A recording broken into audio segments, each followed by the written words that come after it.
Hi, my name is Choi of ChinaMobileSEO.com. Today I'm going to explain how to build an email list from scratch. Email list building, or we also call it email lead generation, requires you to capture other people's email addresses.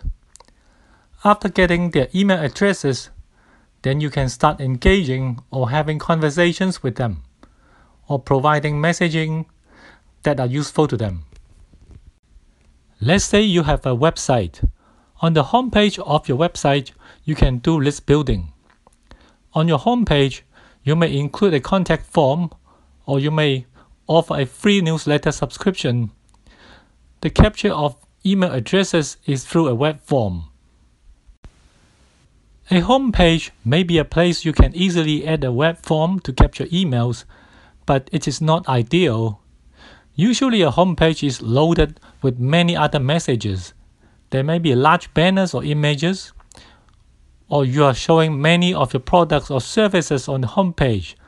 This creates a lot of distraction for capturing emails. You may still use your homepage to capture a small number of emails, but a common practice is to always use a landing page.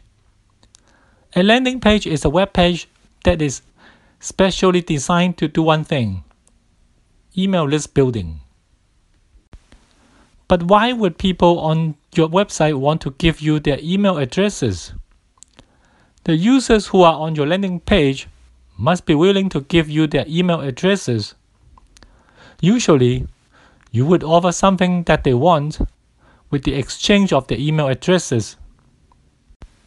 A lead magnet. That's what you need to offer to your users. A lead magnet may be one of the following or some of the following. Number 1, a white paper of your industry. Number 2, a step-by-step how-to guide in the field of your expertise. Number 3, a free chapter of your newly written book. Number 4, a free webinar hosted by you or one of the industry experts. Number 5, a piece of content or blog article that is on your website, but the rest of the content is not available on your website and would only be available if the users subscribe to it. Number 6, a free coupon for an e-commerce website or for a product. A lead magnet has to be an offer that is more than good enough for people to give you their email addresses. Next, you will also need to provide a call to action or some call to actions on your landing page. The call to action would be the main message on the landing page. The objective of the message is to get people to immediately leave their emails with you in exchange of what you have promised them. Sometimes the call to action includes a sense of urgency, such as a time-limited offer with discounts on the product, or a limited number of spots for a free seminar. Now, the web form. You need a web form for people to fill in their email addresses. Usually, a basic web form would have multiple fields. Name as one field, sometimes first name and last name as two separate fields, and then email address. Sometimes, some web forms for business clients would ask the users to fill in many fields such as the person's name, company name, phone number, email address. Where did you find us? The shortest form asks for one field, which is the email address. The form would have a single submit button on it. Once the user hits the submit button after filling in his email address, he will be redirected to a thank you page for the information or ebook or guide or white paper in which he was promised. Or he would receive an email with simple instruction to get what he was promised. The web form can have different types. Type number 1, just a normal form on your web page, and it should be right under your call to action. Type number 2, a pop-up or entry pop-up form. The pop-up form would show up right in the middle of the screen when the user opens your landing page. The best designed pop-up form will not cover the entire screen, but will leave space on the two sides for the user to at least see what the landing page is about. And there is the option to click close the pop-up form. Sometimes a pop-up form is annoying. A slight modification is to delay the pop-up. The form will only show after the user opens the landing page for a certain number of seconds. Number 3, an exit pop-up form. When the user clicks the close button on his web browser, that's when the exit pop-up form shows. Number 4, an opt-in bar with a small web form. This opt-in bar locates at the very top of the landing page and is sticky. The opt-in bar would have very limited space because it is small. The form on the opt-in bar would have a single email field and a very precise message that people will immediately understand why they are filling in their email. Sometimes it may not be easy to write such a short message. Number 5, blog comments. On your blog pages, each individual blog article would have a comment section at the bottom. If you have a blog that is built with WordPress, the comment section is available to everyone by default.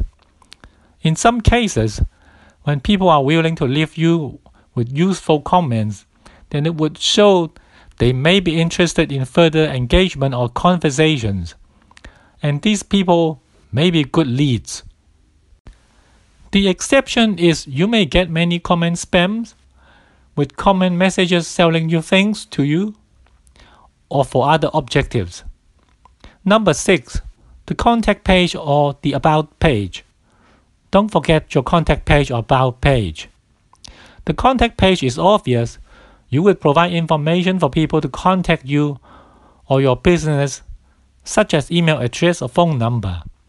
You may also show your business street address with a map. You can also provide a contact form for people to leave you a message. The About page is where you tell people who you are or what your business is about.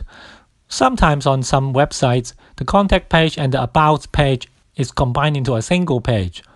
So same principle, put a contact form on your About page.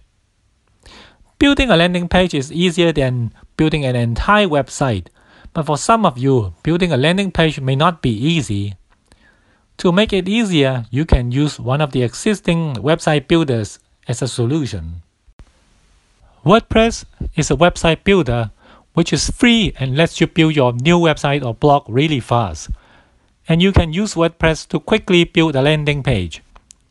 And you can host your website and landing page on your own domain name, such as yourdomainname.com. Now you have a landing page. The next immediate problem is how you are going to get people to your landing page. Previously, I have written a free traffic sources guide.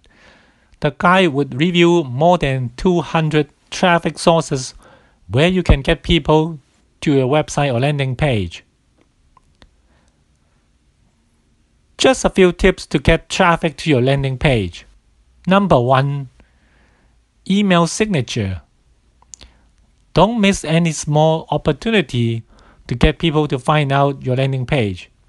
In your personal or work email, include a signature with the link of your landing page. Number 2, share buttons. On your blog article pages, you should add social sharing buttons to let people reading the articles and sharing the article pages to their friends in social media. This will allow more people to find out about your articles, your website, and later your landing page. Number 3, blog. You may have a blog on your website. If you don't, set up a blog and start writing.